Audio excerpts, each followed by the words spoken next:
Kasama sa mga naaprubahan ng Kamara sa ikatlong pagbasa ang ERC Reform Act na layong baguhin at gawing Independent Energy Regulation Commission o ERC para makagawa at makapagpatupad ng mga regulasyon na mas magpapaayos sa pagpapatupad ng EPIRA. Si Julian Bunag una sa Balita Live. Julian? Nudge bilang bahagi ng power block ng Kamara, kinalugod ni ERC ikinalugod ni APEC Party List Representative Sergio Dagoo at PhilReca Party List Representative Presty De Jesus ang pagkakapasa ng ERC4 sa ikatlong pagbasa ng Kamara.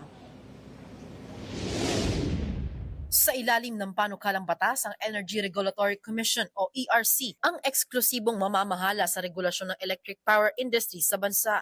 Layon din itong palakasin ng proteksyon para sa mga consumer at mas maiging mabantayan ng merkado. Sa pamamagitan ng panukalang batas na ito, mapagtitibay ang regulatory power ng ERC, mapapabuti ang transparency sa paggawa ng desisyon at mas mapapabilis ang pag-aksyon kaugnay sa singil ng kuryente. Bilang isa sa mga pangunahing may akda ng panukalang batas, aniya ang pagkakapasa nito ay patunay ng pagtugon ng Kamara sa pangako nito na magtaguyod ng malaya, teknikal at pamamahala sa sektor ng kuryente na nakasentro sa mamamayan.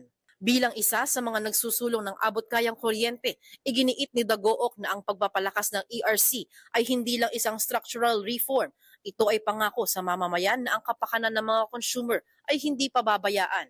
Inaasahang maghahatid ang panukalang batas ng mas matatag na presyo ng kuryente sa bansa.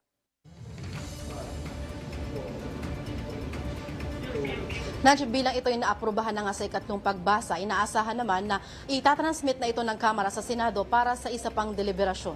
Mula rito, balik muna sa inyo, Nudge.